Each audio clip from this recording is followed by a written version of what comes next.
Welcome once again to Detective Duo, a home for timeless voices and enduring mysteries, from the sharp eyes of Tommy and Tuppence to the hidden corners of England's past. Subscribe if you enjoy these mysteries, and let us know where you're listening from today. The smell of cinnamon buns and damp bunting filled the parish hall, and Tuppence Beresford was beginning to suspect she'd been tricked into good works again. Rows of trestle tables sagged beneath raffle tickets, jam jars and potted begonias, while a troop of determined ladies circulated like bees in sensible shoes.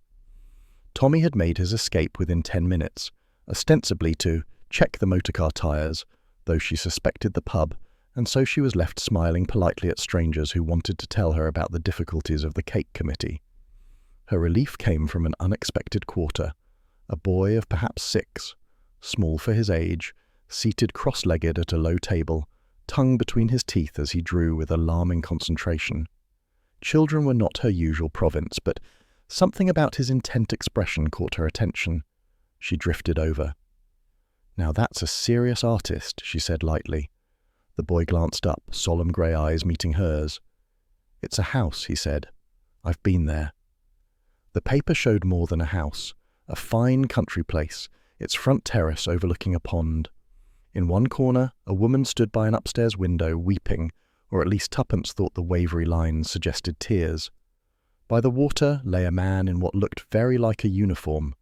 The whole thing was curiously alive, as if memory rather than imagination had guided his small hand. She crouched beside him. "That's very good. What's it called, then?" He hesitated, crayon hovering. "Elmhurst," he said finally. "That's where it happened." "Elmhurst?" He nodded, suddenly shy. "I used to live there, before I was born." The phrase gave her a small, inexplicable chill. She smiled to cover it. "Before you were born? That's quite a trick, young man." A harried-looking woman approached, wiping her hands on her apron. "Jamie, what are you doing?" "Oh, I'm so sorry," she said to Tuppence. "He does love to chatter nonsense. Drawing again, are we?" "He's very talented," Tuppence said, "and imaginative." The woman smiled weakly. "Too imaginative sometimes. Come along, Jamie, we mustn't bother the lady." Jamie protested. "But Mummy, she knows about Elmhurst." "Hush," the woman said sharply, colour rising to her cheeks. "Not now." She tugged the boy away, leaving the picture fluttering on the table. Tuppence waited until they'd gone, then picked up the drawing. The uniformed man, the crying woman, the pond. It felt oddly deliberate, almost like a message. When Tommy returned, smelling faintly of beer and virtue, she was still staring at it. "My dear girl," he said, peering over her shoulder, "don't tell me you've discovered a prodigy of modern art. It looks like an explosion in a paint factory." "It's a story," she murmured. "Look, a woman in tears, a soldier by the pond, and the boy says he's been there before. Children say all sorts of things. You once claimed you'd been Cleopatra." "I still might have been," Tuppence said tartly, "but that's not the point. There's something about this, something real." Tommy sighed with theatrical patience. "Darling, you're happiest when you smell a mystery, but perhaps it's just a fancy." "Perhaps." She folded the paper and slipped it into her handbag. "But it's rather a detailed fancy for a 6-year-old. He even named the place, Elmhurst." Tommy raised an eyebrow. "Sounds like every third country house in England." "Then we'll start with the other 2/3, she said decisively. "We can look up the property registries, ask friends. It'll be quite straightforward." He groaned. "That's what you said about the missing pearls, and we ended up being shot at by a vicar." She ignored him, her eyes bright. "Tommy, don't you see? If the child really remembers a house he couldn't have known, there must be a reason. People forget things, but sometimes they remember what others want buried." He regarded her for a long moment, half exasperation, half affection. "You know, Tuppence, I sometimes think if the world stopped producing mysteries, you'd start inventing them yourself." "Then we're both safe," she said cheerfully. "The world never runs short of secrets." They left the fair as the bunting drooped in the afternoon sun, the paper clutched in her gloved hand. Outside, London shimmered with the quiet bustle of a spring weekend, buses rumbling, a milkman's whistle echoing down the street. To Tommy, it was simply the end of a charitable errand. To Tuppence it was the beginning of a thread she already felt compelled to follow. That evening at South Audley Mansions, she laid the drawing on the dining table between them. The lamplight gave it a strange depth. The pond almost seemed to ripple. "Look here," she said, tapping the sketch of the house. 3 chimneys, a terrace, and that distinctive oak. I'd wager we could find it. Tommy, pipe in hand, leaned back. "Assuming it exists." "It does, and the boy's mother was terrified I might ask more. Why?" "Possibly because she's sensible. You have that effect on people when you start asking questions." She smiled sweetly. "Then I shall go on being terrifying. We'll start tomorrow." He groaned again, but didn't argue.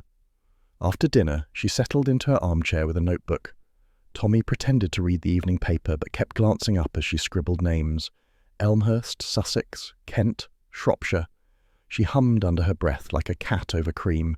At length he folded his paper. "Suppose it's nothing. Suppose this house, this Elmhurst, never existed. What then?" "Then I'll sleep soundly knowing I was wrong," she said. "But I don't think I am." There was something in that boy's voice, Tommy, certainty, as if he wasn't inventing but remembering. He studied her, the familiar mix of admiration and resignation softening his face. "You've already decided, haven't you?" "Entirely." "Well," he said, knocking out his pipe, "I might as well come along. Someone has to keep you from getting arrested for trespass." "Exactly. You're very good at opening locked gates." "Purely in a professional capacity," he said dryly. As she laughed, the drawing rustled faintly on the table. Neither noticed that a small corner had smudged as though touched by damp fingers. Later, as they prepared for bed, Tuppence paused by the mirror. "Before I was born," she murmured, echoing the child's odd phrase. What could he have meant? Tommy, already half asleep, muttered something indistinct about reincarnation, but she stood there a while longer, watching the reflection of the folded paper on the dressing table, feeling an inexplicable prickle of anticipation. Outside, London's night sounds went on, cars passing, distant laughter, a milk churn clanging, but within South Audley Mansions an adventure had already begun to stir. And as Tuppence turned out the light, one thought lingered. Somewhere beyond the city, in some forgotten corner of England, there might be a house with 3 chimneys, a terrace and a pond where a man once fell and a woman once wept. She intended to find it. "Elmhurst Hall, Sussex," Tommy read aloud, tapping the side of the motor car as if the words might rattle loose some sense. "Honestly, Tuppence, I'm beginning to think you've invented this entire expedition just to get me lost in the countryside." "Don't be absurd," said Tuppence briskly, adjusting her hat against the breeze. "I told you, I rang up old Mr. Wainwright at Dodd and Copley's. He said the place has been up for valuation since last summer. Clearly it exists." "Yes, but existence doesn't imply hospitality," Tommy murmured, shifting gears. "We can't simply march up to the door of some grieving widow and announce we're searching for a pond with a corpse in it." "We shan't announce anything of the sort. We're antique hunting." He shot her a look. "Ah, yes, your tried and trusted euphemism for breaking into stately homes." She smiled. "You must admit it opens doors." The car rattled down a narrow Sussex lane, flanked by hedgerows frothing with white blossom. It was a perfect English spring day, golden and harmless, the kind that made one forget that secrets ever existed. Yet, as the road dipped toward a cluster of ancient elms, the air seemed to grow heavier, the light dimmer.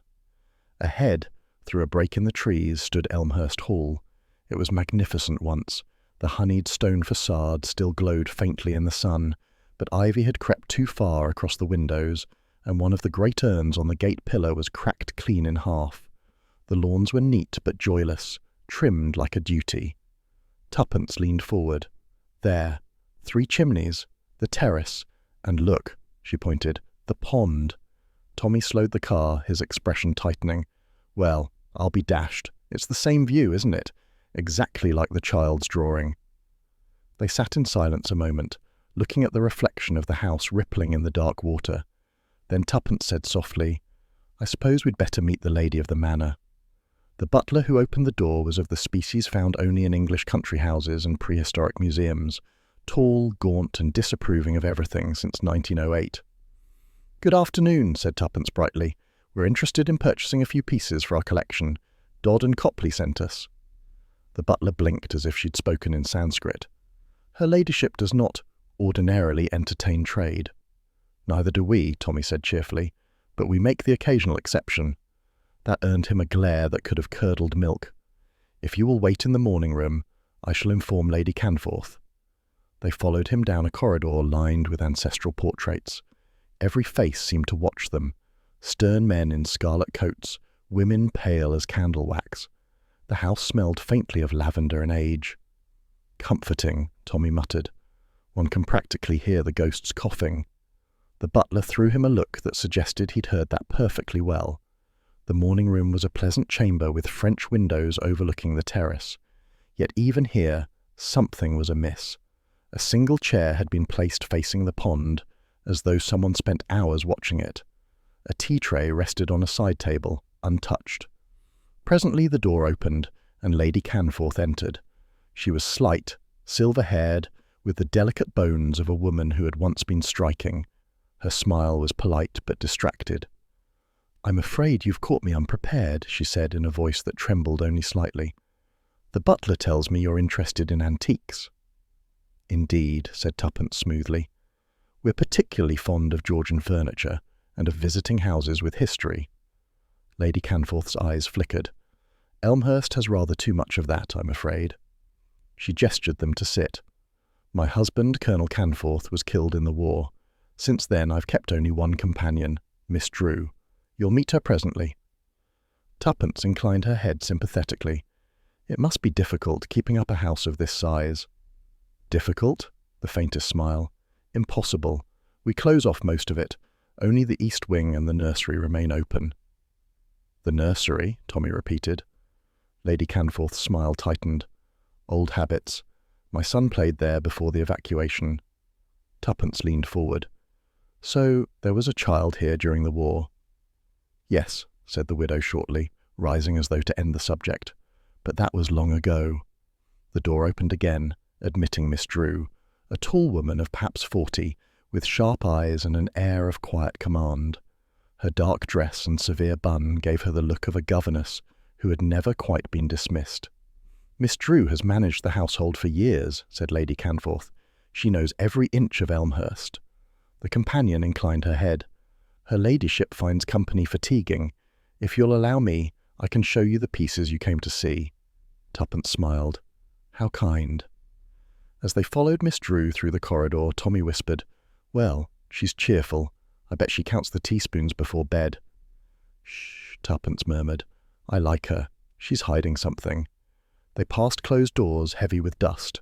One, near the end of the passage, was padlocked. Miss Drew noticed Tuppence's glance. "The west wing," she said shortly. "Unused." "Why lock it?" "Servants," Miss Drew replied. "Curiosity is a dangerous thing in old houses." Tuppence gave a mild laugh. "So I've always been told." Miss Drew led them to a large sitting room furnished in the Georgian style, where she began to discuss sideboards and veneer with chilly precision. Tuppence nodded at intervals, but her gaze kept drifting toward the window. From this angle she could see the pond glinting through the trees, exactly as in the drawing. At length Miss Drew excused herself to fetch a key for a cabinet. Tuppence seized the moment. "Tommy," she whispered, "look at that view. It's identical, even the slant of the trees." He joined her, frowning. "You think the boy really saw this?" "I think he remembered it." Before he could reply, Miss Drew returned. Her gaze flicked to the window, then to Tuppence's face, and for a heartbeat something cold and wary crossed her expression. They made their goodbyes soon after. Lady Canforth had retreated upstairs with a faint headache, leaving Miss Drew to see them out. As they stepped onto the gravel drive, the companion paused. "I shouldn't like you to think Elmhurst an unhappy place," she said quietly. "Old houses have shadows, that's all.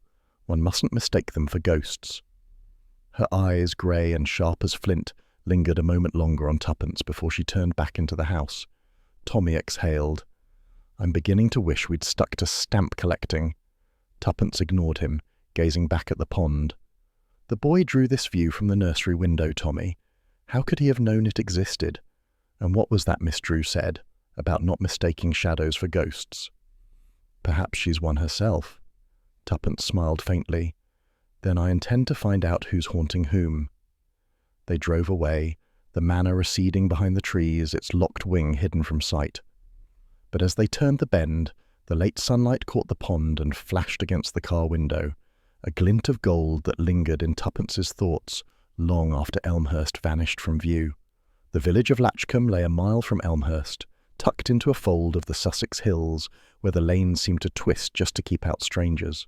Its cottages were trim, its church clock accurate to the minute, and its people, as Tuppence observed, as curious as cats, but twice as polite about it. The Beresfords arrived just before noon. The Green Dragon, the only inn of note, had geraniums in the windows and a smell of beer and old brass polish. Inside, sunlight slanted across the bar, picking out dust motes and the gentle steam from a kettle. Tommy leaned against the counter, surveying the chalkboard menu. "You realise, of course, that this is your idea of investigation, ordering lunch." "Information," corrected Tuppence. "One feeds people and they talk. It's a proven technique." The landlady, a broad woman with a smile that looked borrowed for the occasion, came bustling over. "What'll it be, dears?" "2 steak and kidney pies," Tuppence said, "and a pot of tea, if it's no trouble."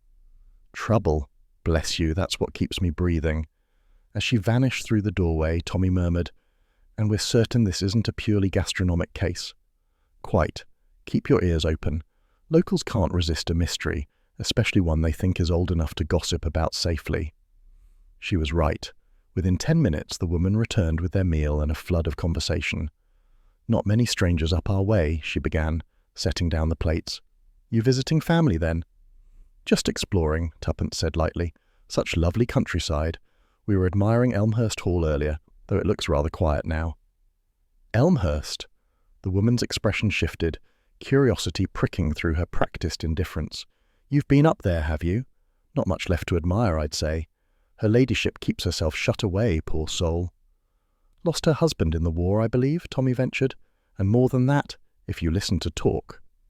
The woman lowered her voice, leaning in. "There was the boy, you see, their little son, evacuated, they said, but never came back. Some said he was killed, others that he—" She broke off suddenly, glancing at the door.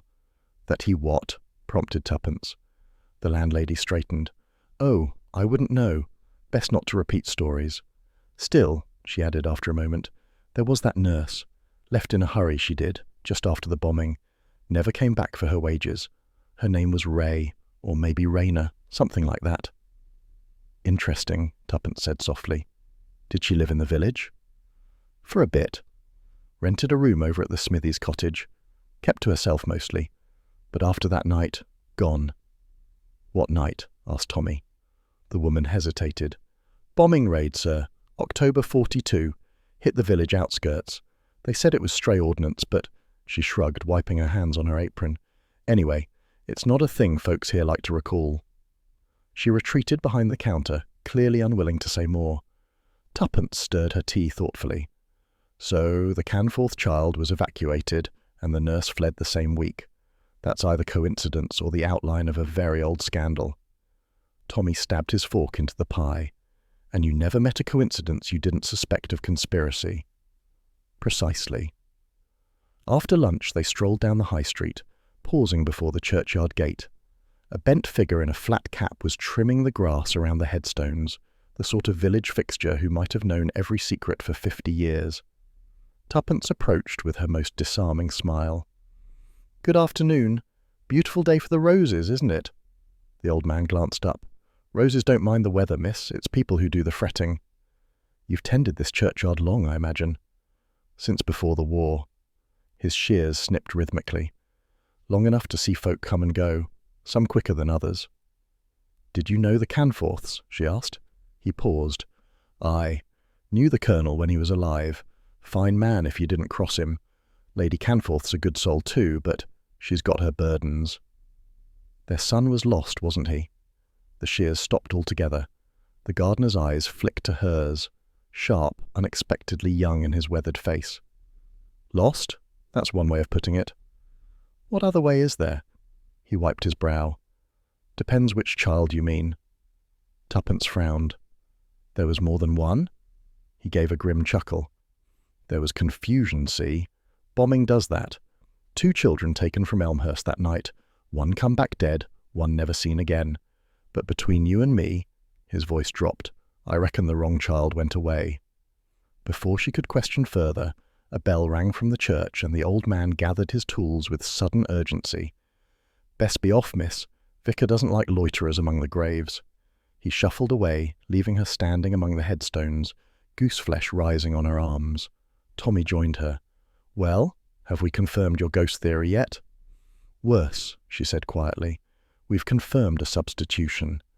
They walked back toward the inn, the afternoon light mellowing into gold. Along the way, they passed a grocer's shop where two women chatted at the doorway. "Said they took the body up to London," one was saying.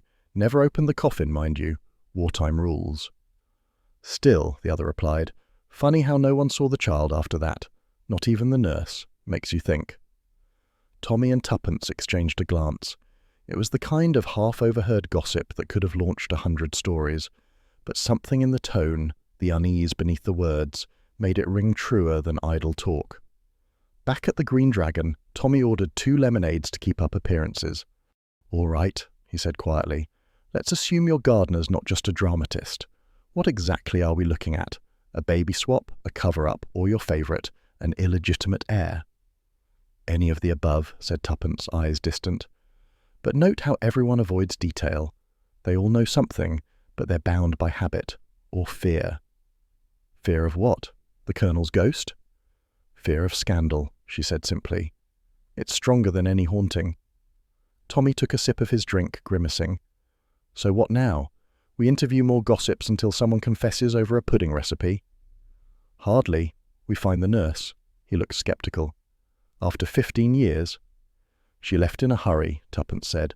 "People who flee seldom go far at first. And Brighton's full of former servants who prefer the anonymity of the seaside. I'll wager she went there." He sighed. "You're enjoying this far too much." "Of course I am," she said. "It's practically a moral duty." As they left the village, the church bell tolled the hour, echoing down the lanes. From the hilltop, Elmhurst Hall was just visible, a lonely shape framed by trees, the pond gleaming faintly at its heart. Tuppence gazed back. "You know, Tommy, I can't help thinking the past doesn't always stay buried. Sometimes it simply hides in plain sight, waiting for someone foolish enough to dig." He smiled ruefully. "And you, my dear, have never met a spade you didn't like." They drove on toward the coast road, the late sun spilling gold over the fields, but in Tuppence's mind the gardener's words echoed with stubborn clarity. The wrong child went away. "Mrs. Beresford, if you insist on exploring every inch of this house, you'll have me dismissed." Miss Drew's voice was clipped but not unkind as she led Tuppence through Elmhurst's east corridor, a candle held in one gloved hand. The light trembled slightly, scattering across portraits and polished brass handles. Tuppence gave her most innocent smile. "Nonsense. I only thought it would be a pity to leave before seeing the rest of the collection. You did say there was a fine Chippendale wardrobe in the west wing." Miss Drew hesitated, her sharp eyes catching the gleam of mischief. "That part of the house is no longer in use." "All the more reason to inspect it," said Tuppence cheerfully. "Antiques are often forgotten in dusty corners." For a long moment the older woman said nothing. Then, perhaps unwilling to appear secretive, she turned toward the far passage. "Very well, but we shan't linger." The change in air was immediate. The east wing, though faded, retained warmth. Carpets worn by habit, vases filled, faint music from the wireless somewhere below. The west wing was another world entirely. The air was heavy, tinged with age and disuse. Cobwebs clung to the corners, the wallpaper had lost its colour. Even the silence felt muffled, as though it too had grown old. As they passed beneath an archway, Tuppence heard it, faint but distinct, a brittle tinkling sound like a lullaby half-remembered. "Do you hear that?" Miss Drew stiffened. "It's nothing. The wind through the shutters." But it was not the wind. The notes came irregularly, hesitant, like a mechanical sigh. Plink, plink, plink. "It sounds like a music box," Tuppence said softly. Miss Drew's candle flickered. "Possibly. There were toys left behind when the nursery was closed." Tuppence's curiosity burned brighter than the candle. "Might I see?" "I think not," Miss Drew said firmly. "Her ladyship does not enter this wing, and I must insist you do the same." She turned briskly back toward the main hall, her heels clicking with finality. But Tuppence, trailing behind, let her eyes linger on the last door to the right, Tall, painted white long ago, its brass handle dull with neglect. Beneath it lay a thin streak of dust, disturbed by a recent footprint. That evening, as twilight melted into darkness, Tuppence stood at the guest-room window, peering across the lawns. Elmhurst slept uneasily. A single lamp glowed in Lady Canforth's upstairs chamber. Somewhere beyond, the pond shimmered faintly under the moon, a dull mirror of the sky. Tommy, sprawled in the armchair, looked up from his novel. "You've that look again, the one that means I'll soon be sneaking through corridors in my slippers." "Don't be dramatic," she said, fastening her coat. "We'll be perfectly quiet." He groaned. "Quiet and arrested, perhaps. What are we looking for, precisely?" "The West Wing, and perhaps a music box that doesn't know it's supposed to be silent." "Excellent," he muttered. "I've always wanted to be haunted by nursery furniture." But he followed her nonetheless, candle in hand. They moved through the shadowed hall, their steps softened by thick carpet. Every board seemed to creak in protest. The butler's domain lay at the far end. From the kitchen came a faint rhythmic clatter, Fritz's German counterpart polishing silver, perhaps. They slipped into the west corridor. The air was cooler here, dense with the smell of damp wood and lavender long faded. Their candlelight brushed across a faded tapestry, the face of a long-dead ancestor glowering from the gloom. "Charming," murmured Tommy. "A perfect place for a double murder." "Don't tempt fate." They reached the locked door. The faint melody began again, halting, uncertain, the notes staggering out as if some invisible child wound the key with failing strength. Tommy crouched. Old locks, these. Easy enough if one's had the training of a misspent youth. "Which, fortunately, you had," Tuppence said encouragingly. There was a soft click. The door yielded with a groan. The room beyond smelled of dust and mothballs.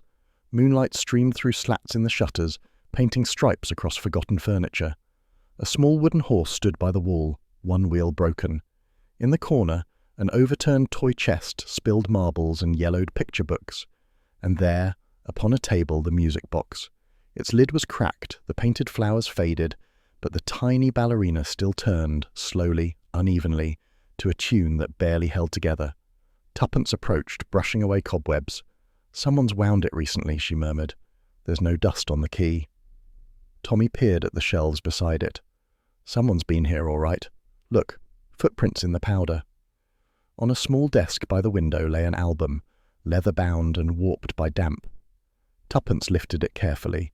The spine cracked and dust rose like smoke. She turned the first page. Photographs. Sepia. Fading. Children in sailor suits and nurses' uniforms. One image caught her breath. 2 identical boys, perhaps 5 years old, standing hand in hand beside the pond outside. Beneath, a neat script read, "Peter and Paul." She turned the page again. Another photograph, the same pair, but one face had been violently scratched out. In the margin, faint pencil marks read, "Adopted out, confidential." "Tommy," she whispered. "Twins." He leaned close, and one erased. Someone wanted him forgotten. From the hallway came a soft sound, the almost inaudible scuff of a shoe. Both froze. Tuppence snuffed the candle with her fingers, plunging the room into moonlight and silence. The music box wound down with a pitiful sigh, its final note hanging in the air. Footsteps. Slow. Approaching. Tommy edged toward the door, pressing his ear against it. The tread stopped just beyond. A pause, then a faint rattle of the handle. Tuppence's pulse hammered. She clutched the album to her chest. A woman's voice muffled through the door. "Who's there?" Miss Drew. Tommy mouthed, "Stay still." The handle rattled again, harder this time. Then, silence. A moment later, the sound of retreating steps. They waited another full minute before moving. "Time to go," Tommy whispered. "Not yet." Tuppence's hand brushed a small envelope tucked behind the album's cover. She slipped it out, brittle paper, yellowed with age. The writing was faint but legible, for her ladyship's eyes only. "Now," Tommy said firmly, tugging her arm. They crept back into the corridor, leaving the room exactly as they'd found it, except for the extinguished candle and the slight displacement of dust. The air in the passage felt heavier now, charged with the knowledge of what they'd seen. As they reached the main hall, the distant clock struck midnight. "Remind me," Tommy muttered, "why it's always midnight when you drag me into these adventures." "Because that's when people are least inclined to interrupt," she said, slipping the envelope into her pocket. Back in their room, Tuppence laid the album on the table and studied it under the lamplight. 2 boys, 1 erased, 1 adopted. The Colonel and Lady Canforth had only 1 child recorded, Peter. But what if there were 2? "And 1 conveniently vanished," Tommy said grimly. "Perhaps that explains the gardener's remark. The wrong child went away." Tuppence nodded. "And the nurse, Mrs. Ray, and she would have known everything. If 1 twin was adopted, she arranged it." He exhaled. "Then the music box isn't just sentimental. It's a relic of guilt. Someone still comes to that room, winds it, and remembers." Tuppence looked toward the window, where the night pressed against the glass like dark velvet. "Yes," she said softly. "But who remembers? The mother, the companion, or the guilty party?" For a long moment they listened to the stillness of the house. Then, from somewhere distant, came the faint creak of a floorboard. Tuppence met Tommy's eyes. "She knows we were there," he smiled grimly. "Then I'd say the game's properly begun." The invitation arrived on pale blue stationery, faintly scented and written in a trembling but elegant hand. "My dear Mrs. Beresford, if you are still in Sussex, perhaps you and your husband would do me the kindness of taking tea at Elmhurst. Yours sincerely, Eleanor Canforth." Tuppence held the letter between her fingers for a long moment before folding it neatly. "Well," she said, "it seems we've been summoned." Tommy looked up from the breakfast table. "Summoned or invited?" "That," she replied, "depends on what Lady Canforth knows and what she fears." Elmhurst Hall looked almost gentle in the afternoon light. The ivy had gone pale green, softening the edges of decay, and the long windows caught glints of sunlight that gave an illusion of life. But as the Beresfords' motorcar crunched up the drive, the illusion faltered. Curtains hung limp, the fountain was dry, and the only sound was the steady tick of an unseen clock marking time inside. Tuppence smoothed her gloves as they were shown into the drawing-room. The air smelled faintly of beeswax and old lavender, with an undertone of something less pleasant, like the ghost of extinguished fire. Lady Canforth sat in a high-backed chair by the window, wrapped in a shawl, though the room was warm. Her face was thinner, almost translucent in the sunlight. Across from her, Miss Drew hovered by the tea trolley, her movements brisk and efficient, though her eyes darted toward the guests with something like calculation. "My dear Mrs. Beresford," Lady Canforth said with a smile that didn't quite reach her eyes, "how good of you to come. I do so seldom see visitors these days. It must be very dull for you, spending your holiday on such gloomy company." "Not at all," said Tuppence warmly. "Elmhurst is fascinating, so much history." Lady Canforth gave a faint laugh. "Yes, and not all of it suitable for polite conversation. But please, take tea. Miss Drew makes an excellent blend." Miss Drew poured with practiced precision. The china rattled faintly in her hands, and Tommy noticed that her wrist bore a slender chain, the glint of a gold locket, almost identical to the one Tuppence had brought from Brighton. Tuppence saw it too, though she kept her expression mild. "What a lovely piece," she said casually. "I've seen one very like it before." Miss Drew's hand froze in mid-air. "Indeed?" "Yes," said Tuppence, still smiling. "A dear friend of mine in Brighton had one almost identical. Same monogram, if I'm not mistaken. E.D., wasn't it?" There was a sharp clang as the teapot lid slipped. Miss Drew caught it just in time, her face pale. "How careless of me," she murmured. "So sorry, Lady Canforth." The older woman looked mildly surprised. "Dear me, Edith, you're not usually so nervous." "Just clumsy today," Miss Drew said quickly, setting the tray down. Tommy exchanged a glance with Tuppence. Edith Drew. The initials matched. Lady Canforth, unaware of the silent revelation, stirred her tea. "Brighton, you say? I used to visit there before the war. The air always agreed with me." Tuppence nodded, tone pleasant. "It's still lively. We met someone there who remembered the old evacuation arrangements, a Mrs. Ray." The teacup in Lady Canforth's hand trembled slightly. "Mrs. Ray?" she repeated. "I hadn't thought of her in years." "She remembered Elmhurst," said Tuppence, "and the children who stayed here." Lady Canforth's spoon clinked against the saucer. That was a lifetime ago. Yes, she seemed uneasy about it. A pause. Then Lady Canforth said softly, "There were so many uneasy times, Mrs. Beresford.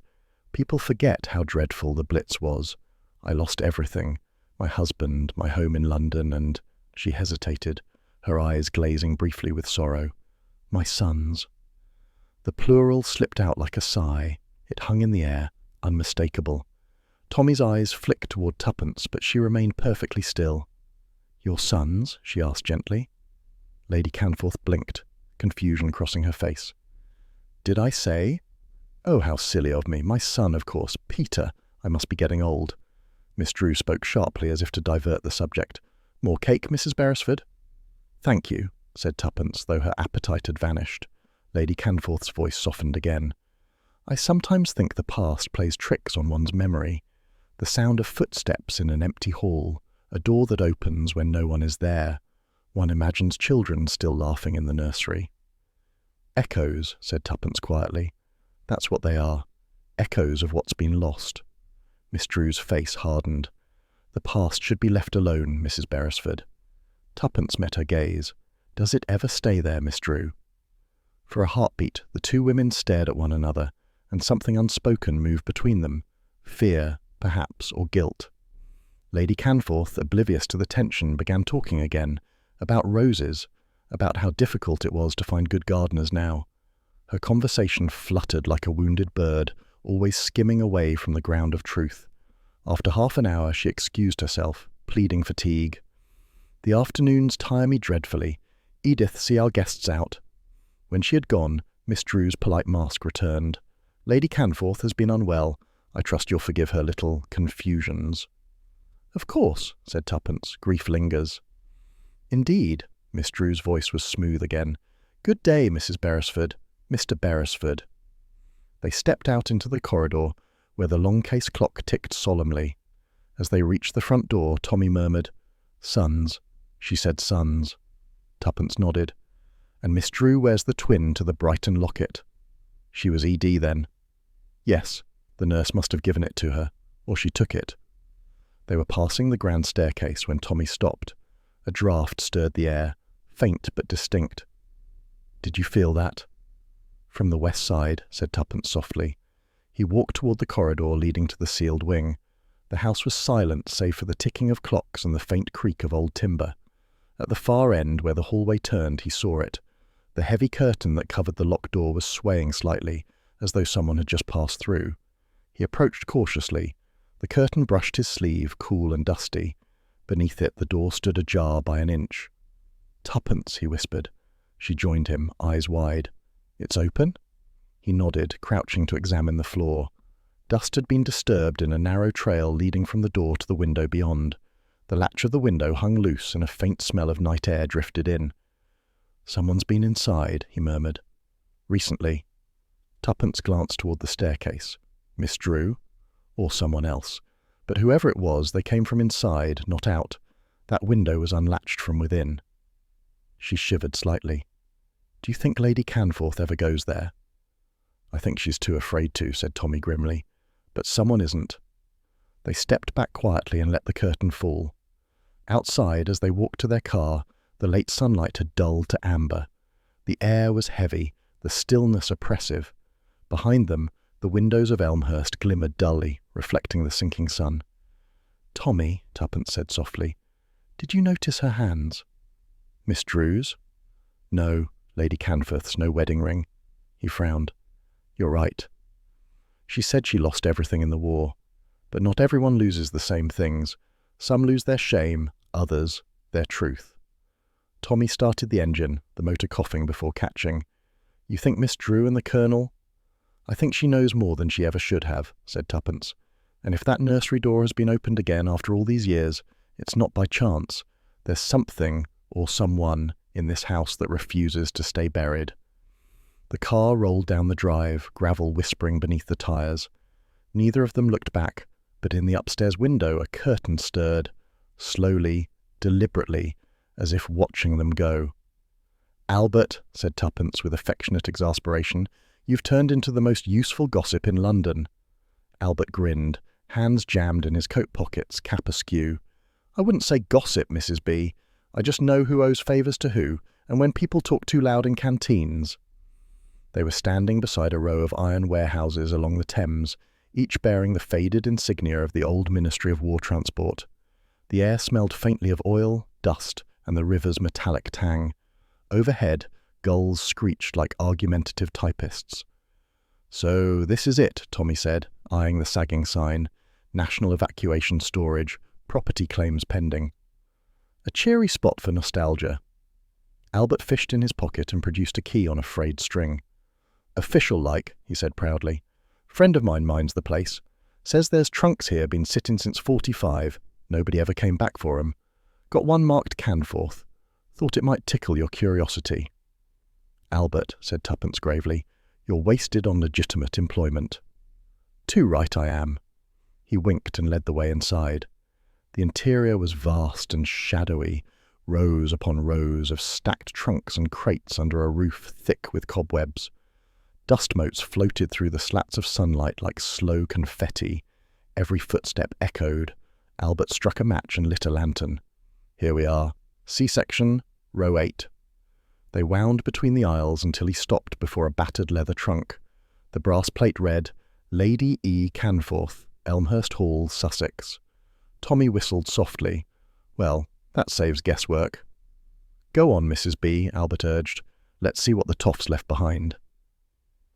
Tuppence knelt and unfastened the clasps. The lid lifted with a groan, releasing a puff of dry air that smelled faintly of mothballs and lavender soap. Inside were the relics of another life: folded uniforms, bundles of letters, a child's wooden soldier with a missing arm. "Poor woman," murmured Tuppence, "grief packed away and forgotten." Tommy sifted through the papers. Ration books, postcards, a photograph album. "Wait, here." He held up a loose photograph, curled at the edges. The picture showed Lady Canforth, years younger, in a summer garden. She sat on a bench, a child perched on her knee, smiling, fair-haired, unmistakably Peter. Beside her stood Miss Drew, also younger, holding another boy, identical, save for a slightly different tilt of the chin. Tuppence took it, her breath catching. Twins again. And look, Miss Drew holding hers as though she were the mother, Tommy finished. On the back, in neat cursive, was written, "Peter, mine forever." Tuppence felt the words like a whisper of possession. "She wasn't just a companion," she said softly. "She was the Colonel's mistress." Tommy frowned. "And her child, the twin, was raised as the Canforth heir?" "Or the other way around," said Tuppence, the substitution Mrs. Ray hinted at. "If Miss Drew bore the Colonel's child and the legitimate heir died, then the nurse's confusion might have been deliberate," Tommy finished grimly. Albert, who had been rummaging through another crate, looked up. "You mean one kid's been living a lie his whole life?" "That's precisely what I mean," said Tuppence, "and someone's gone to considerable trouble to keep that lie buried." Tommy was still staring at the photo. "That handwriting, does it strike you as Miss Drew's?" Tuppence nodded slowly. "Elegant, controlled, but the last word, forever, is pressed so hard it nearly cut through the paper. That's not a companion's hand. That's a woman in torment." They packed the photograph carefully between sheets of tissue paper. As they did, Albert's voice dropped. "Funny thing, though. When I was asking about this trunk, some gent in a motor pulled up outside. Said he was here for inventory. Didn't look like no clerk to me. When he saw I had the key, he cleared off fast as you please." Tommy straightened. "Description?" Albert scratched his chin. "Big fella. Trilby hat, long coat, dark motor car, black Austin, Sussex plates. I didn't think much of it till he turned up again when I left the depot last night. Same car, following me halfway to the bus stop." Tuppence exchanged a sharp glance with Tommy. "They're watching the depot," she said, "which means they knew we'd come." Albert's grin faded. "Crikey, you reckon it's them from Elmhurst?" "Almost certainly," said Tommy. "You didn't happen to get the full number, did you?" "Part of it. KXN 403. Tuppence's eyes narrowed. "Elmhurst's estate car ends in 403. There was a long, heavy silence, broken only by the faint dripping of water from the roof. Tommy exhaled. "Well, that confirms it. Miss Drew, or someone acting for her, knows exactly how close we're getting." Albert looked suddenly nervous. "Should I lay low, then?" I don't fancy being bumped off by posh murderers. Tuppence smiled faintly. Albert, dear, you're too valuable to bump off, but do keep your eyes open, and if that car appears again, note where it goes. He nodded, a little pale but eager. Right you are. I'll trail it if I can. Not too closely, Tommy warned. You're plucky, not bulletproof. Outside, the afternoon had turned bright and sharp. The Thames glittered like tarnished silver as the Beresfords emerged into the sunlight. Tuppence held the photograph under her arm. 2 children, both loved, both claimed. It's beginning to look like the Colonel's sins outlived him. Adultery, substitution, blackmail, Tommy counted on his fingers. I say, this case is almost indecent. Don't pretend you're not enjoying it. He smiled wryly. I'll enjoy it more when we're not being followed ourselves. She glanced over her shoulder. A dark car had just turned the corner at the far end of the street, moving slowly. Subtle as a vulture, she murmured. Let's see if it enjoys a scenic route through Battersea. They ducked into the nearest alley, emerged 2 streets over, and hailed a cab. Victoria Station, said Tommy briskly, and make it lively. The driver grinned, clearly interpreting lively as break every traffic rule known to man. Within minutes they'd lost their shadow. An hour later, safe in a tea shop near the station, Tuppence unfolded the photograph again, studying it closely. Look at the composition. The Colonel's missing from the picture entirely. It's as if he's been erased from both women's lives, and yet they were bound by him. Tommy stirred his tea thoughtfully. If Miss Drew had his child and Lady Canforth's died, that explains the secrecy.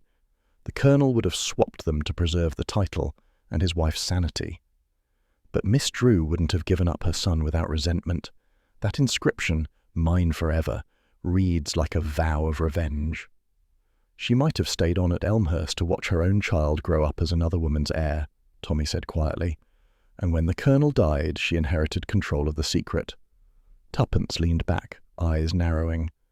The locked nursery, the visits to the West Wing, the open window, it all fits. She's guarding a memory, perhaps even a relic of that switch. Then our next move is obvious, said Tommy. We confront her. Not yet, said Tuppence.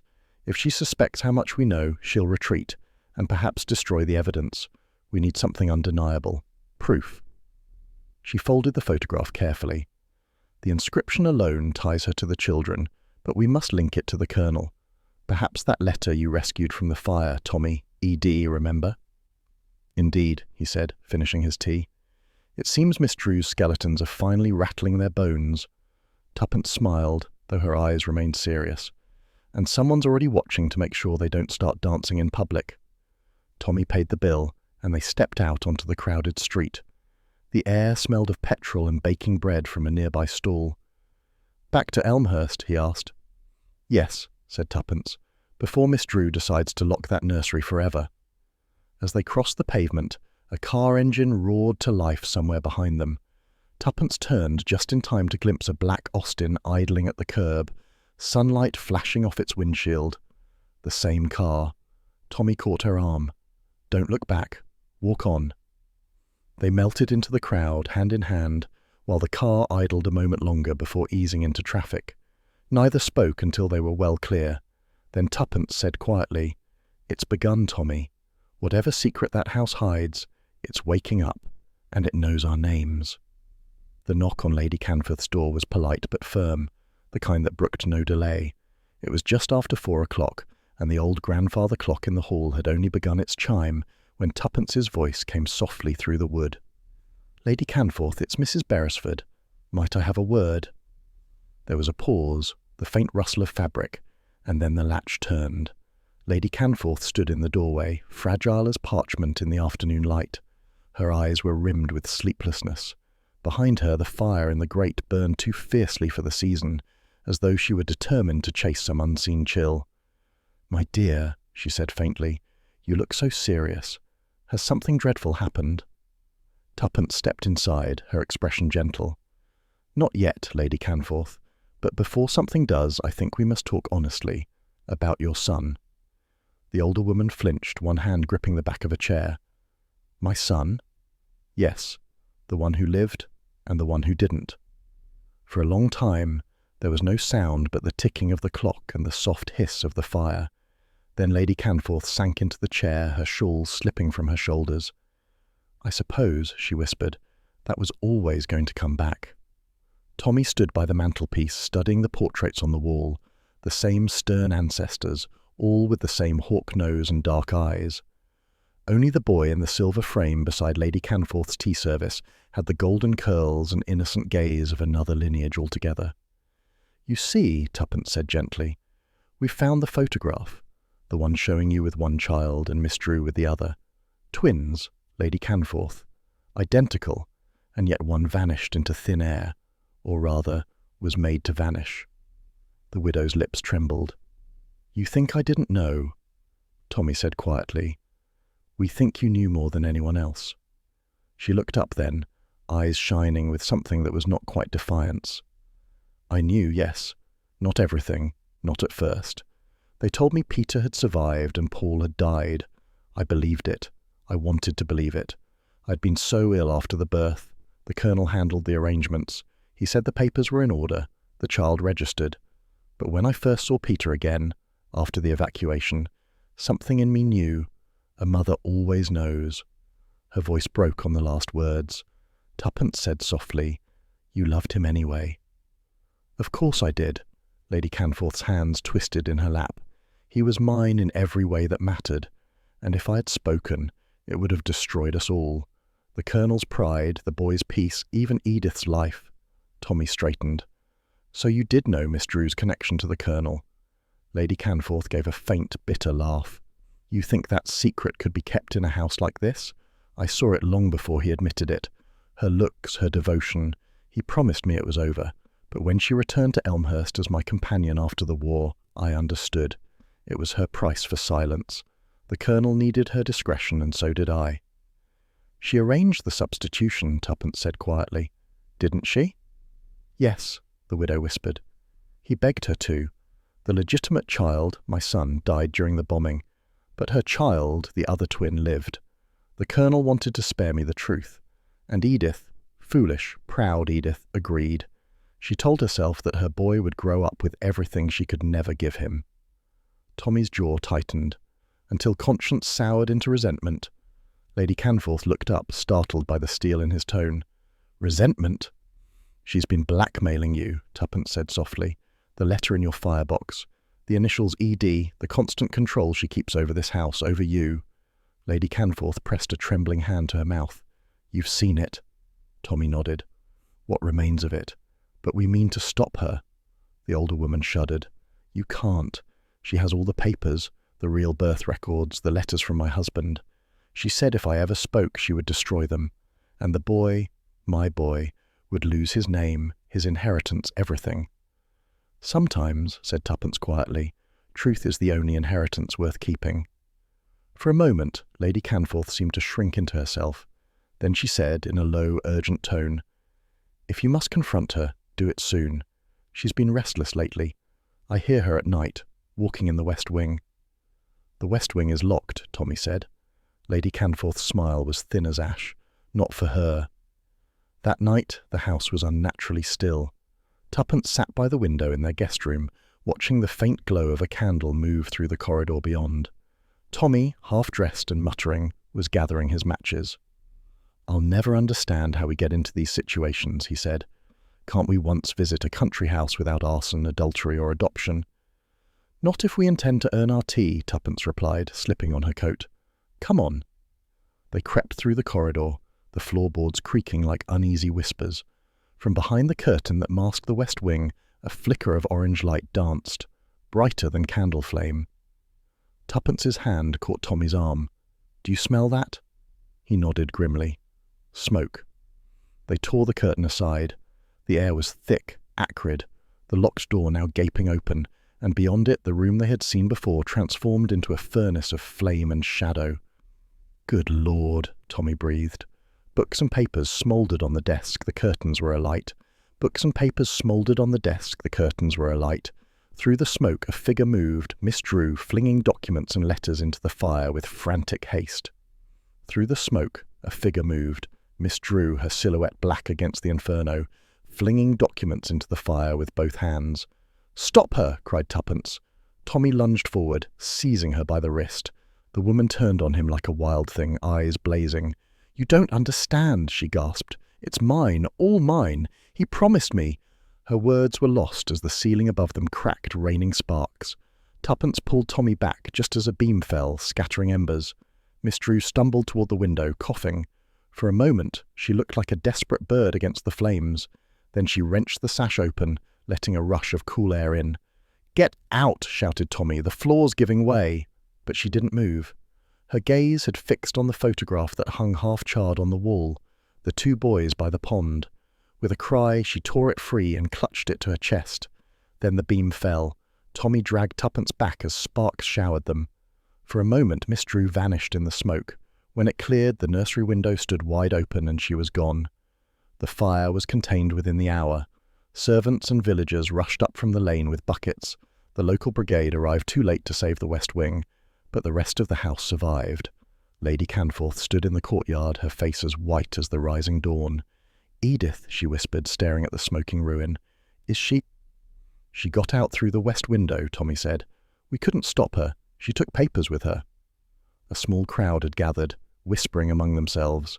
Amid the chaos, Tuppence knelt beside a pile of soaked papers salvaged from the blaze. Most were blackened beyond recognition, but one half-burnt letter still clung together. The signature at the bottom was smudged but legible. E.D. Tommy crouched beside her. "What does it say?" Tuppence read slowly, the words faint but clear enough in the flickering light of a lantern. "If you do not meet my terms, the truth will be known. The child you call your heir is mine, mine by right and blood. You cannot erase me from Elmhurst, for I hold its secret in my hand." She folded it carefully. "Blackmail," she murmured, "and confession both." Lady Canforth swayed where she stood. Tuppence caught her by the arm. "I never meant her harm," the widow said, voice breaking. "She was like a sister once, but she turned bitter. I think she wanted me to hate her, so that when the end came, it would feel like justice." Tuppence guided her gently toward the steps. "It's over now. The past has burned itself out." But even as she said it, she wasn't certain, because in the cold morning light, the air around the blackened west wing seemed to hum faintly, not with the sound of fire, but with the echo of a music box that no one had wound. Later, as the household settled into exhausted silence, Tuppence and Tommy sat by the remnants of the fire in their room. "Poor woman," said Tuppence. "She lost both children in her own way." Tommy nodded. "And Miss Drew, half victim, half villain. It's an old story, really.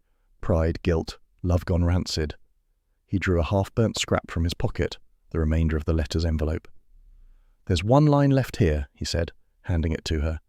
In faded ink, barely visible, were the words, "Meet me by the pond at midnight, for the truth cannot drown." Tuppence looked up sharply. The pond, where the drawing began. Tommy sighed. "I knew this case would end in water." She smiled faintly, but her eyes were thoughtful. "No, Tommy, not water. Reflection." Outside, dawn crept over the lawns, revealing the smoke curling above the ruins of the west wing. Somewhere in that tangle of charred beams lay the last of Edith Drew's secrets, and perhaps the first clue to what still waited beneath the calm surface of Elmhurst's pond. The mystery wasn't finished yet, but Tuppence, staring into the dying embers, felt the first thread of its heart pulling taut. The railway station was deserted at dawn, not empty in the quiet sense, but hollow, the sort of emptiness that holds its breath. The tiled floor gleamed faintly in the thin morning light. The benches wore their frost like lace, and a single pigeon hopped along the far platform with the weary dignity of an early riser who'd seen too much. Tuppence Beresford adjusted her gloves, her reflection caught in the waiting-room glass. Composed, alert, just the right shade of melancholy. The newspaper lay folded on the bench beside her, its headline deliberately planted by Tommy the previous day. A small, innocuous notice tucked between announcements of lost umbrellas and stray dogs. Found. A gold locket bearing the initials E.D. owner may claim by arrangement. Inquire at Latchcombe Station, 7 a.m. Thursday. It was bait, and if their reasoning held, Miss Drew, or whatever remained of her, would not resist it. Tommy's voice broke the stillness. "Well, Tuppence, we've certainly gone in for early mornings in our middle age. The glamour of espionage seems to involve more railway soot than champagne these days. Hush, she murmured, eyes still on the door. You'll frighten her away with your sarcasm. Unlikely, he said dryly. Women who arrange kidnappings and arsons aren't known for their delicate nerves. Even so, she smoothed the paper once more, her heart quickening despite her calm. She'll come. This is the one thing she couldn't bear to leave behind. Proof that she existed, that she loved. Tommy studied her with quiet admiration. You make her sound almost tragic. She is tragic, said Tuppence softly. Every woman who builds her life on a lie ends up living inside it. The clock over the platform struck 7. The sound echoed through the station, each chime distinct, then fading into the chill. And with the final stroke came the soft creak of the waiting room door. Miss Drew entered slowly, dressed in a dark coat and hat pulled low. The years of propriety and deception had left their trace. She was thinner, paler, but her eyes, those sharp, commanding eyes, were as steady as ever. "So," she said, her voice cool and precise, "you've been very busy, Mrs. Beresford." Tuppence smiled faintly. "It's a habit I've never managed to break." Miss Drew's gaze flicked to the folded paper on the bench. "You placed that notice, of course." "Of course." "And the locket?" Tuppence held it out, gleaming faintly in the light. "Returned to its rightful owner, if you still claim the title." Miss Drew didn't move. Her gloved hands tightened around her handbag. "You've no idea what you're meddling with." "On the contrary," said Tuppence evenly, "we understand it all too well. 2 infants, 1 legitimate, 1 not. A father's pride, a mother's despair, a companion's cunning. The war provided the chaos. You provided the plan." A flicker of emotion crossed the woman's face. Not guilt exactly, but a weary recognition. "You think me wicked," she said. "Perhaps I am. But I was practical. He promised me everything and gave me nothing. When my child was born, he refused to acknowledge him, said the name must be protected. And then came the bombing, the evacuation. 1 child dead, another unclaimed. Fate opened the door and I walked through." "You walked over it," Tommy said, stepping forward. "You swapped them." She lifted her chin. "I saved mine. That house, those lands, everything he denied me I secured for my son. You call it crime. I call it correction." Tuppence's tone remained calm, though her eyes were bright. "And the other child, the true heir, what did you do with him?" Miss Drew hesitated, a heartbeat too long. "He was placed safely, adopted, a kind family. He never wanted for love." "But he never knew who he was," said Tuppence quietly. "Mrs. Ray remembered. The nurse. She tried to tell us before she died." At that, the woman's composure cracked. "She talked to you?" "Only a little," said Tuppence, "enough to make you nervous." Miss Drew's face hardened. From her handbag she drew a small revolver, an elegant, polished weapon that looked more like an ornament than a threat. Tommy raised an eyebrow. "Really, Miss Drew, that's rather old-fashioned of you." "Don't move." Her voice was low but shaking now. "I can't let you ruin this. You have no idea what it cost me to keep that boy safe. All these years, silence, fear, waiting for someone like you to come digging. Well, you've found your truth, and now you can take it to the grave." Tuppence stood perfectly still, her voice steady as silk. "What became of him, Miss Drew, the child you sent away?" A tremor passed over her face. "I found a family in Brighton. Good people. They never knew. I visited once, only once. He was playing with a toy boat. He looked up and smiled at me, and I knew then that I had done right. But I couldn't stay. He called another woman mother. I couldn't bear it." Her hand tightened on the gun. Tommy sighed softly. "You know, Tuppence, I do wish people would stop pointing firearms at us before breakfast. It's frightfully bad for digestion." "Tommy," she murmured, "perhaps now isn't the time. But," he went on, his tone as mild as if discussing the weather, "I mean, the last woman who tried it shot the mantelpiece instead. Dreadful aim. Do you suppose it's a general rule?" Miss Drew's jaw tightened. "Stop it." "You'd be surprised," he said, taking one slow step forward, "how impossible it is to shoot someone who's making small talk. The timing's dreadful, you see. Rather ruins the moment." "Don't." He took another step, eyes fixed on hers. "You won't shoot me, Miss Drew. You're not a killer.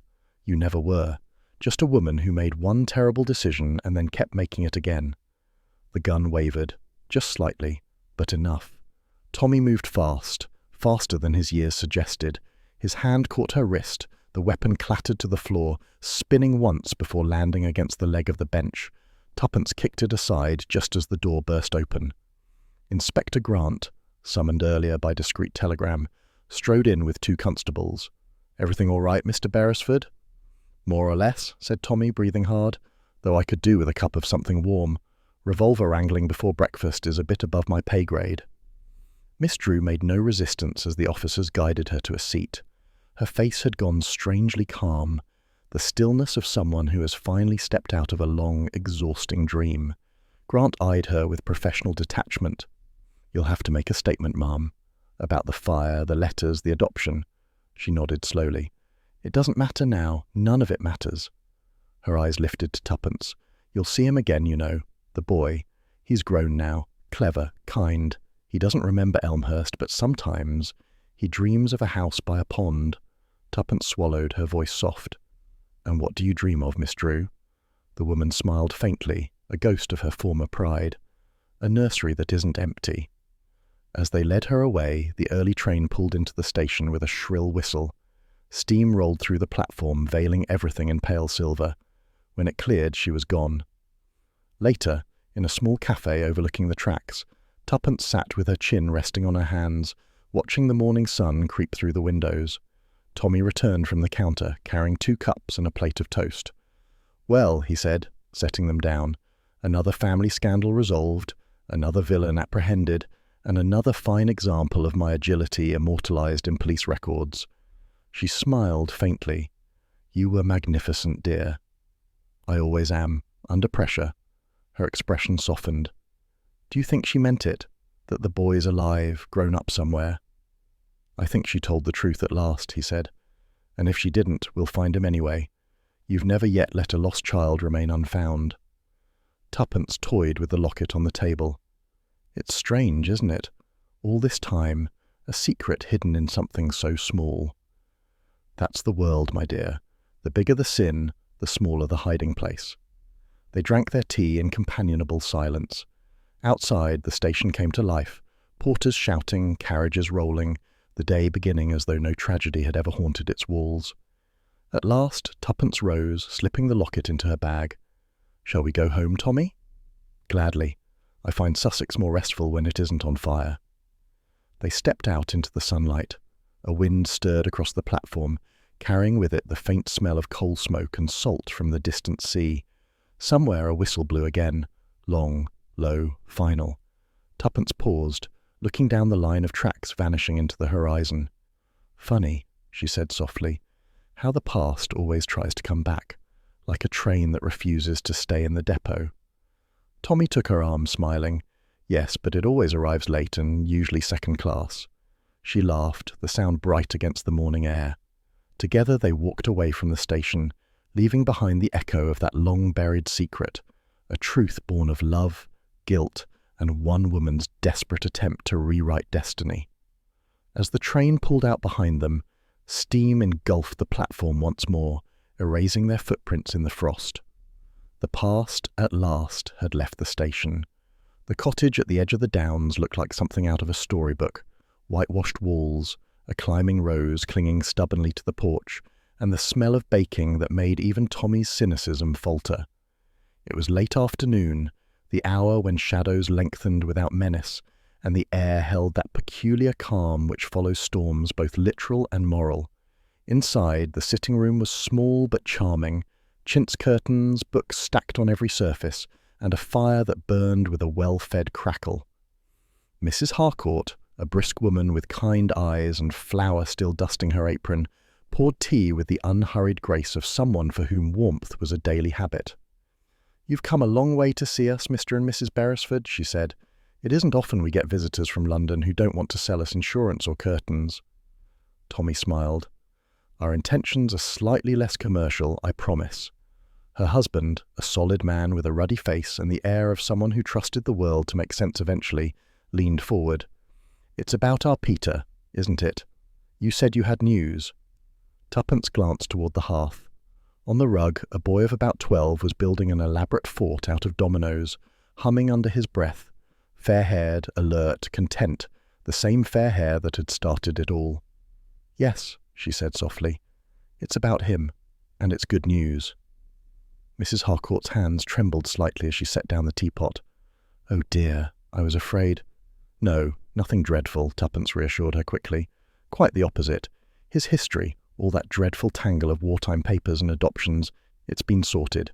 Everything's legal, everything's right. He's yours, beyond question or challenge." For a moment, the only sound was the crackle of the fire and the steady tick of the mantel clock. Then Mrs. Harcourt's breath escaped in a sigh, half laughter, half prayer. "Oh, thank God," she whispered. "You can't imagine what that means to us. We always worried. Well, one hears such stories, don't you? Lost heirs, families reclaiming children. But now—" She looked toward the boy, her eyes glistening. "Now we can stop looking over our shoulders." Tommy smiled faintly. "He's lucky to have you." "Luck had nothing to do with it," said her husband with quiet pride. "He made this house into a home. Whatever he was before, he's ours now."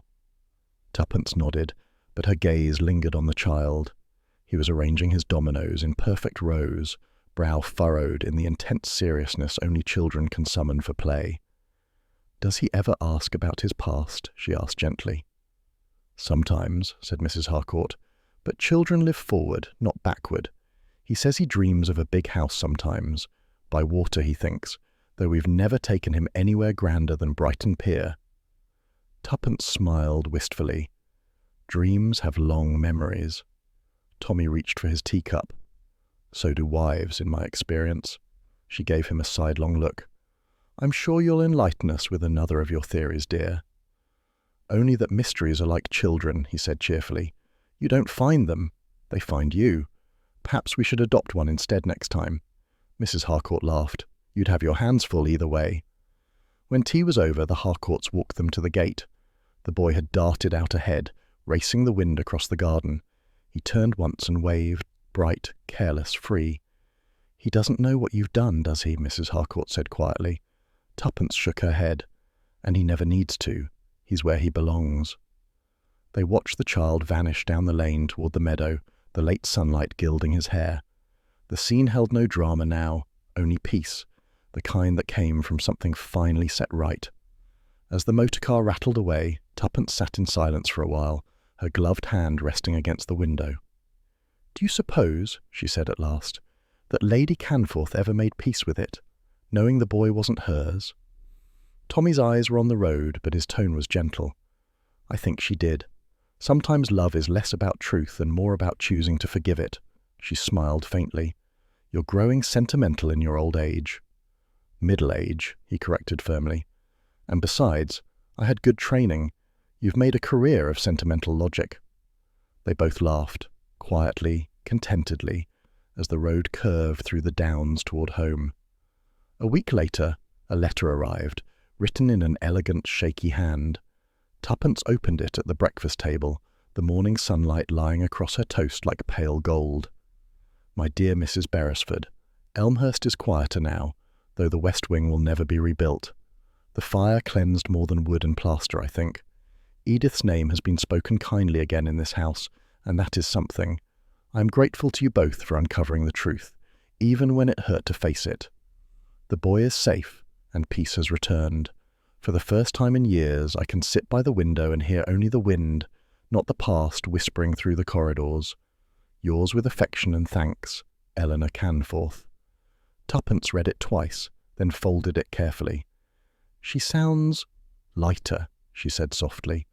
Tommy buttered his toast with exaggerated precision. "You see? All's well that ends with stationery." She gave a small laugh, though her eyes were thoughtful. "It's strange. After everything, I can't quite decide which mother truly loved him more." Tommy glanced at her. "The one who let him go, or the one who kept him?" "Exactly." He considered it for a moment. "Perhaps love doesn't measure itself by possession, but by peace. If both found that, in the end, it's enough." Tuppence smiled. "You do say the most unexpectedly profound things when your mouth isn't full." He grinned. "I'll make a note to schedule my wisdom between meals." That evening, as dusk settled gently over their sitting room in South Audley Mansions, Tuppence stood before the mantel. The little drawing, the one that had begun it all, hung framed above the fireplace now. The picture was still the same: Elmhurst Hall with its long lawns and the pond that once reflected secrets. But the child's crayon lines had faded to softness, and the water, once a dark smudge, looked calm, untroubled. Tommy came up beside her, hands in pockets. "Looks rather good there," he said. "Adds a touch of scandal to our decor." She smiled. "It reminds me that truth always finds its way home. Even if it takes a war, a fire, and an inconvenient number of cups of tea. Even then," he reached out, lightly brushing her shoulder. "Well, my dear, what shall we investigate next? A missing butler? A cursed teapot?" Tuppence laughed softly. "Let's have a holiday first. I've had quite enough ghosts for one season." Outside, the city hummed with its evening life.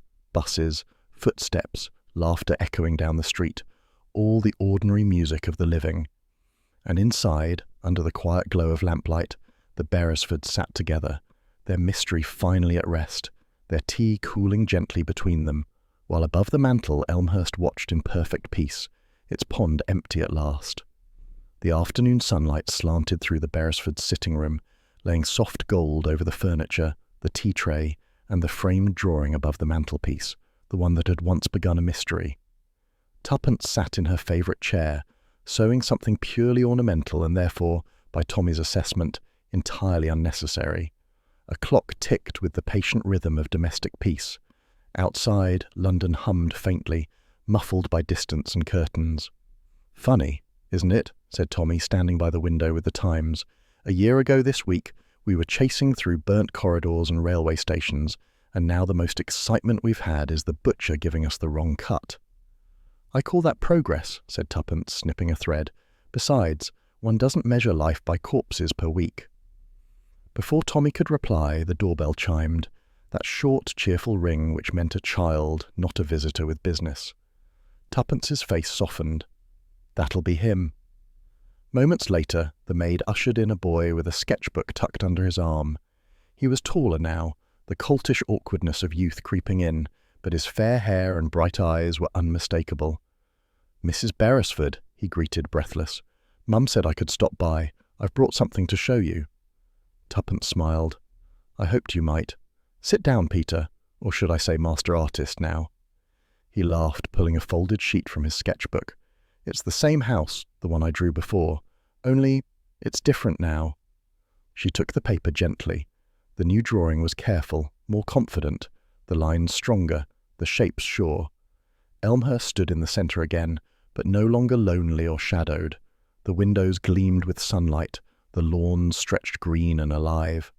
And by the pond, once empty, once ominous, two women walked together, their figures small but distinct. One in a wide hat, the other in a dark dress, their hands nearly touching. For a moment, Tuppence couldn't speak. Tommy, peering over her shoulder, said softly, "Well, that's rather beautiful." Peter beamed. "I just drew what I dreamed, that's all. I dreamt the house again, only this time it wasn't sad.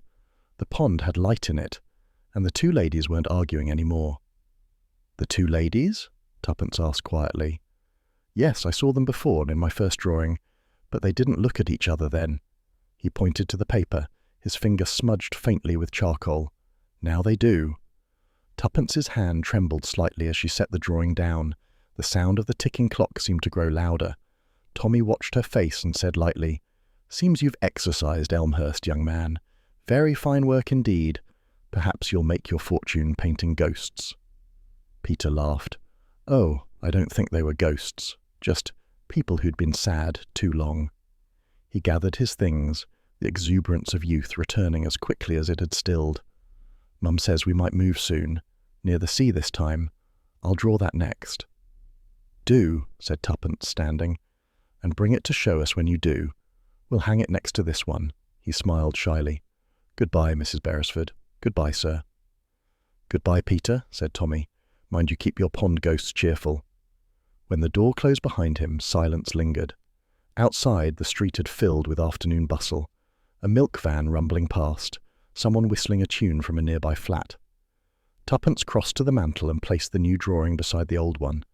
The difference struck her deeply. Two versions of the same truth, one shrouded in sorrow, the other full of light. Tommy came to stand beside her. "Well, my dear, you've done it again.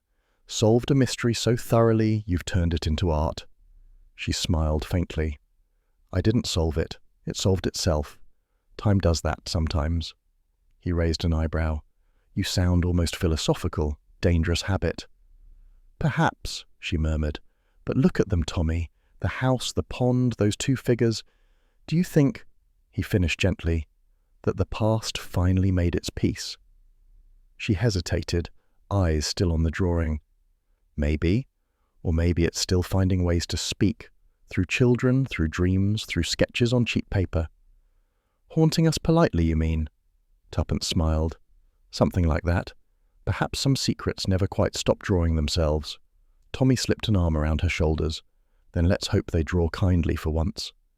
She leaned into him, the warmth of the fire brushing her face. On the mantel, the two drawings seemed to glow together in the lamplight, one shadowed, one bright. Outside, dusk gathered softly over London. Somewhere far away, church bells began their evening chime, and in that quiet hour, surrounded by ordinary peace, Tuppence thought she almost heard it, the faintest echo of laughter by a sunlit pond where two women once divided love and sorrow and somehow at last walked side by side.